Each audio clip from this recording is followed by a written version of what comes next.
नमस्कार दोस्तों, मघी गीत बहार में सभी को स्वागत है। आइए आज एक छठ पूजा गीत लेकर आई हूँ। कैसा लगेगा आप लोग कमेंट में ज़रूर बताइएगा और सुनने के बाद लाइक सब्सक्राइब और शेयर ज़रूर करें। तो अब शुरू करते हैं।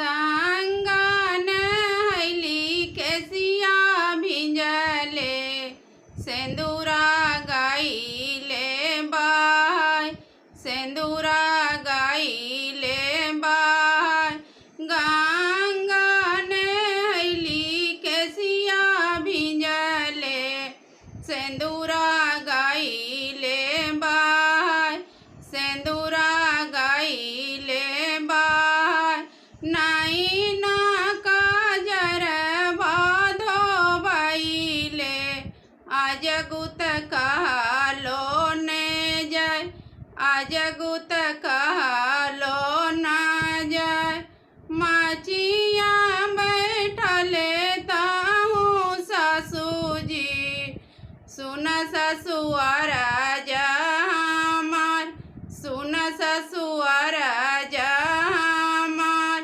गंगा नहैली केसिया भिंजले सेंदूरा गाइले धोबै सेंदूरा गाइले धोबै नाई ना काजर बाधो बाइले आज गुत कहलो ना जय आज गुत कहलो ना जय बाहू ए मोरे बाहू ऐसन बोला नाही बात ऐसन बोला नाही बात कार्तिक से छठ करिहा अगहन करिहा